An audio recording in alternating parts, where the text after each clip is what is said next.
Nah, berikutnya saya akan mengundang Bu Risa Permana Deli yang beliau adalah pendiri dan direktur Pusat Representasi Sosial yang berbasis di Jakarta. Doktornya itu dalam bidang psikologi sosial dari Perancis dan penelitiannya banyak menggunakan perspektif representasi sosial ini. Ada cukup banyak karyanya, salah satunya yang saya sempat melihat yang judulnya adalah Dadi Wong Wadon, representasi sosial. Tapi beliau juga meneliti macam-macam fenomena lain tentang mitologi. Di Kompas itu pernah menulis tentang beliau dan salah satu subjudulnya ditulis adalah riset di jalur hantu. Nah, ini mungkin sesuatu yang menarik juga. Tema utama kita ini kan dialog epistemologis, bagaimana melihat realitas, dari mulai tadi ada realitas alam, Merapi, pertanian, hantu juga realitas. Nanti kita akan pertemukan dengan realitas-realitas lain. Silahkan Bu Risa. Terus terang saya itu agak kagok, apalagi kalau diundang karena alasannya saya meneliti cerita hantu Nusantara. 10 tahun terakhir waktu saya habiskan untuk meneliti cerita hantu Nusantara. Karena kalau saya meneliti yang lain, saya tahu saya bohong. Saya meneliti demokrasi, saya tahu saya sedang berbohong. Saya meneliti tentang politik, lebih bohong lagi. Jadi saya meneliti sesuatu yang paling dekat dengan kita, hidup kita sebagai manusia Indonesia. Nah, pertanian udah banyak penelitiannya. Apalagi ekologi, apalagi. Jadi saya mengambil sesuatu yang selama ini diabaikan oleh setiap orang, tapi setiap orang selalu hidup bersama dengan cerita tersebut.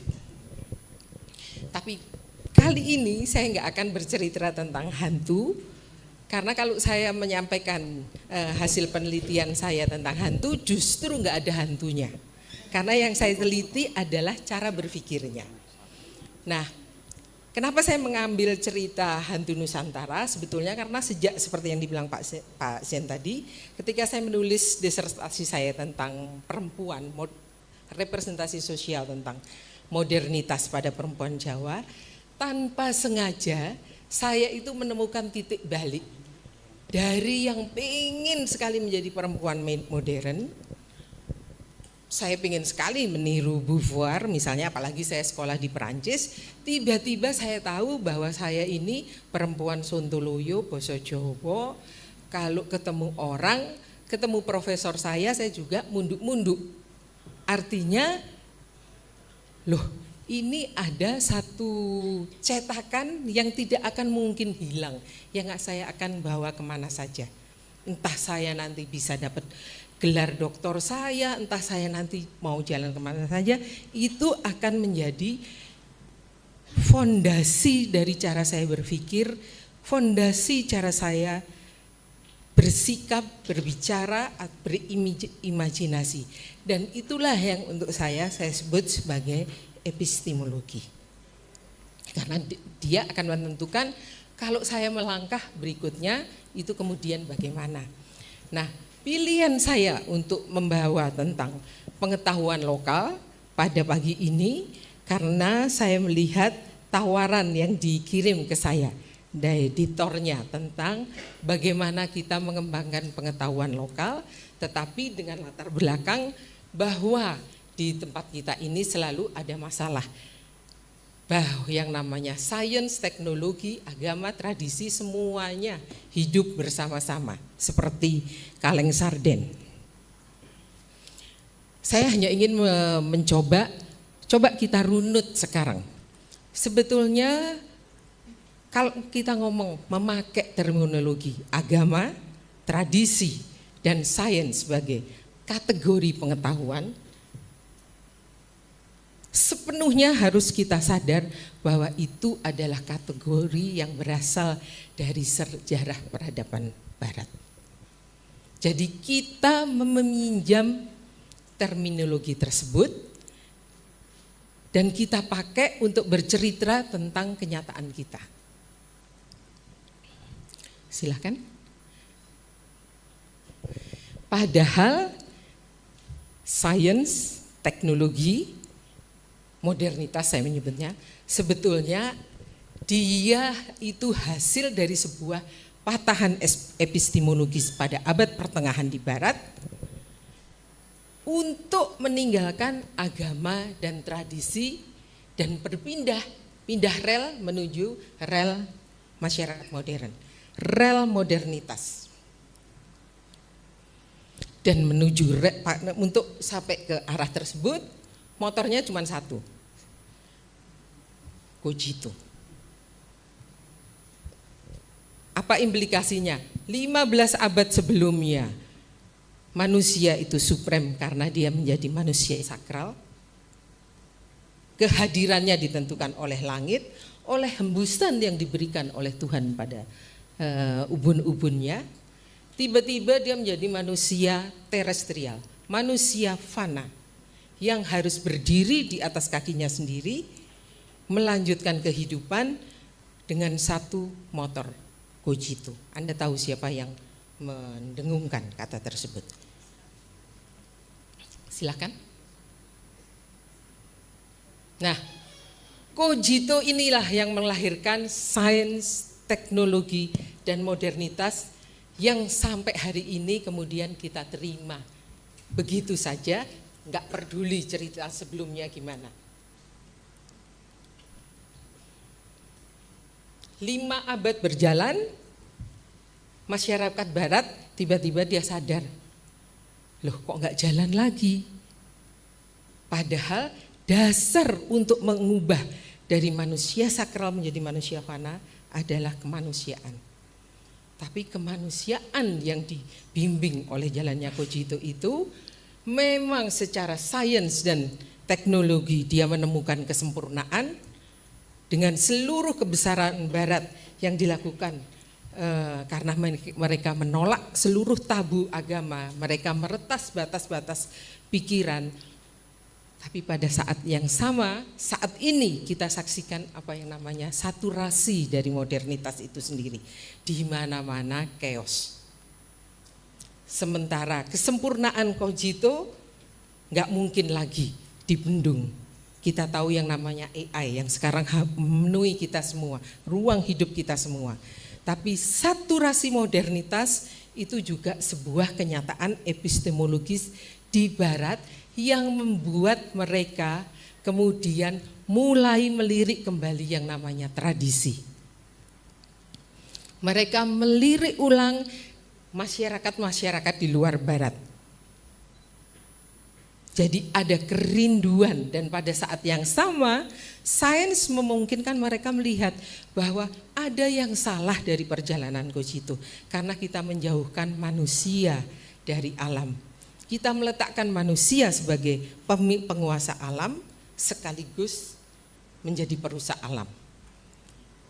Ecological turn ini sebetulnya yang menjadi salah satu titik balik untuk melihat Indonesia, Afrika, Brasil dan segala macam dan kerinduan untuk kembali menemukan pengetahuan non cogito. Tapi sebelum kita menengok rumah sendiri Indonesia yang harus diterima, entah itu Descartes, entah itu Foucault yang selalu ngomong tentang episteme, atau bahkan 15 abad sebelum patahan epistemologis itu terjadi, sebetulnya ada benang merah tentang pengetahuan kita pertahankan bahkan di ruang ini. Apa yang dicari? Seluruh pengetahuan prinsipnya adalah mencari kebenaran. 15 abad pertama di bawah gereja dan agama mencari kebenaran Tuhan. 5 abad sampai hari ini abad ke-6, mencari kebenaran berdasarkan prinsip pengetahuan. Jadi kalaupun ecological turn itu membuat mereka melihat dunia lain di luar barat, mereka tetap akan mencari kebenaran. Jadi pendekatannya yang berbeda. Sekarang mari kita lihat rumah kita sendiri. Nah, karena kita memakai seluruh terminologi Barat, dengan sendirinya saya juga akan mencari kapan Barat itu bersanding dengan kita. Dan harus diterima ceritanya bukan cerita yang enak. Karena ceritanya dimulai ketika Barat melakukan penjajahan dan masuk dalam ruang mental kita sebagai orang yang menghuni Kepulauan Nusantara ini.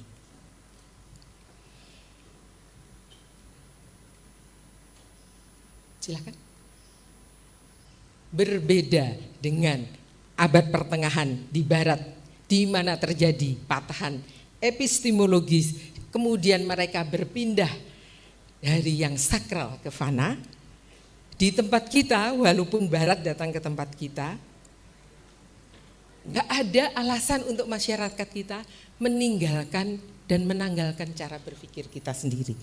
Karena patahan epistemologis Barat untuk menemukan sains itu sifatnya endogen. Sementara penjajahan tidak membuat sebuah arus besar dari dalam untuk kemudian kita meninggalkan keindonesiaan. Kenapa saya bisa bilang begini? Karena saya melihat apa fenomena yang terjadi di Amerika Latin atau di Afrika, di mana cara penjajahan mereka adalah dengan mengubah struktur dasar sistem kepercayaan. Kemudian secara sadar mereka memaksa memakai bahasa Barat. Nah, di tempat kita itu nggak pernah terjadi juga. Jadi yang terjadi adalah Barat hadir dengan cerita penjajahan, dengan cerita kekuasaan, tetapi hidup sehari-hari kita tetap berjalan sebagaimana kita hari ini. Yang Jawa ya tetap Jawa, yang Bali ya tetap Bali, yang Batak ya tetap Batak, Papua ya tetap Papua. Silakan. Nah, ketika kita merdeka, kita menuju masyarakat modern, yang tidak pernah kita bayangkan adalah kita meneruskan ini double garden ini. Dari sisa penjajahan sampai hari ini. Kemudian kita letakkan apa yang ditinggalkan Barat itu sebagai sesuatu yang formal, sementara yang di bawah menjadi arus bawah, menjadi arus clandestine adalah seluruh pengetahuan kita tentang kita sebagai manusia di Kepulauan Nusantara. Celakanya kita kenal sekolah yang mengajarkan ilmu Barat dan mengajarkan kita tentang kategori-kategori berpikir cara Barat. Kemudian kita tahu tradisi modern. Kita tahu oposisi antara sains dan agama. Padahal dalam kenyataannya, dalam hidup yang nyata manusia Indonesia, kita nggak pernah. Kita juga nggak pernah jadi modern, kita juga nggak tradisi. Ya kita ini melata aja, melata dalam waktu. Sains itu ada bukan untuk menggantikan agama. Dan agama ada untuk alasan juga yang berbeda seperti Barat. Jadi menurut saya kalau kita tetap memakai kata mempersoalkan sains, teknologi, agama dengan dengan mengabaikan cerita ini, maka kita menjadi reduksionis justru pada kompleksitas kita sebagai manusia Nusantara. Silakan.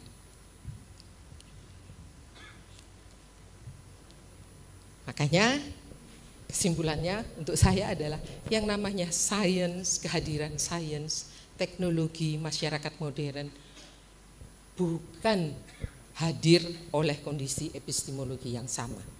Kenapa ada sains ben ketok modern? Kenapa ada teknologi? Karena kita didapat hibah. Kenapa kita harus menjadi modern? Karena mau satu-satunya model development yang kita pakai adalah yang pernah berkembang untuk menjadikan masyarakat modern. Jadi Anda lihat ada dua rel yang berbeda sebetulnya untuk melihat pengetahuan lokal dan pengetahuan yang dasarnya berasal dari barat. Silahkan. Masalahnya kemudian bagaimana caranya memahami kenyataan lokal untuk memahami epistemologinya. Saya dari dulu selalu penelitian tentang masyarakat yang tentang saya sendiri, yaitu masyarakat Jawa. Katanya kalau mempelajari masyarakat yang kita enggak kenal, kemungkinannya adalah kita keminter atau kita berprasangka. Karena ilmu itu, ilmu pengetahuan itu juga menjadi salah satu elemen prasangka. Jadi saya mempelajari masyarakat saya sendiri, yaitu masyarakat Jawa sampai hari ini. Silakan. Nah, saya akan mengajak teman-teman semua. Saya boleh minta waktu mungkin lebih 2 menit, Pak Zain, teman-teman saya. Karena kalau di barat pertaruhan untuk membuat pengetahuan selalu apa kebenaran di balik sebuah fenomena. Sementara kalau di tempat kita pertanyaannya bukan itu. Pertanyaannya onopo. Kok iso ngono? Habis itu wah berdebat segala macam. Ya wis ora ono apa-apa.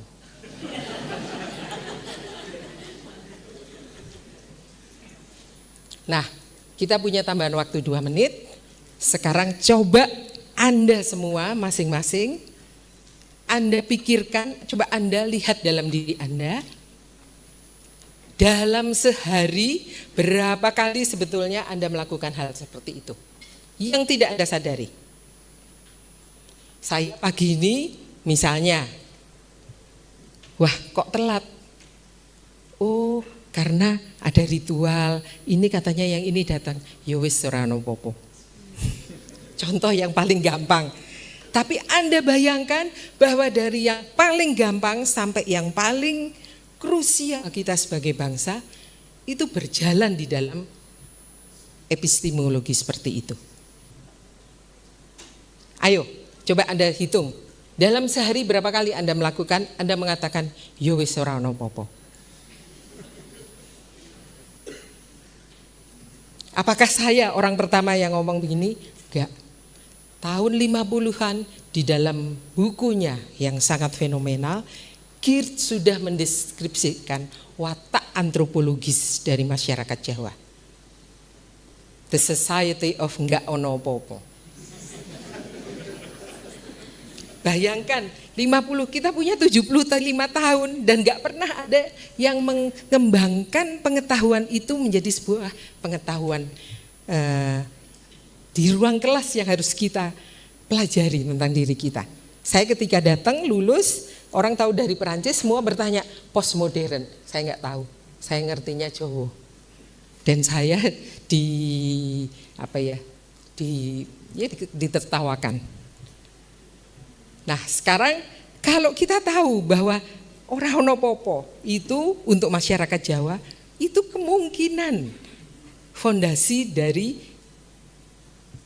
keadaan epistemologis untuk berpengetahuan. Pertanyaannya terus bagaimana mencari pengetahuan lokal? Lewat mana kita? Lewat sekolah. Kita tahu kita makin menjauh dari kenyataan lokal. Yang Anda pelajari selalu Bourdieu, Derrida, Foucault. Gitu kan?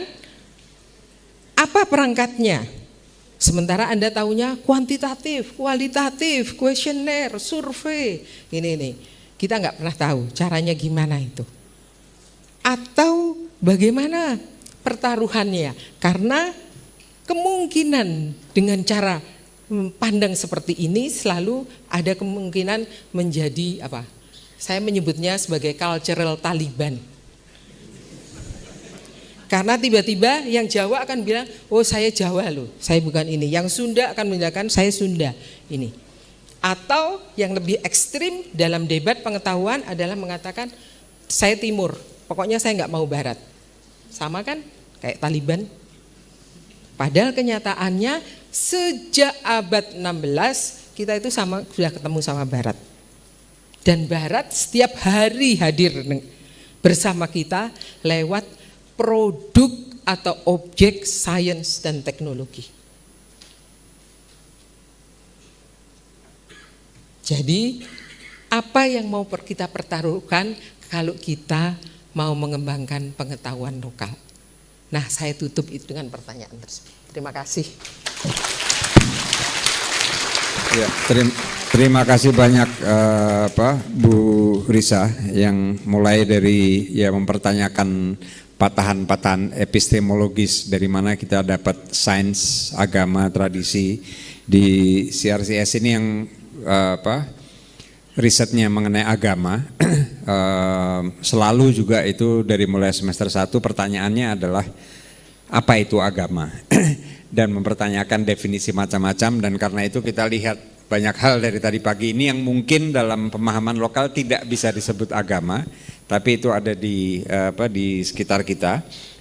Dan tadi ada beberapa istilah menarik, termasuk bagaimana pengetahuan lokal kita menjadi arus klandestin yang tidak muncul.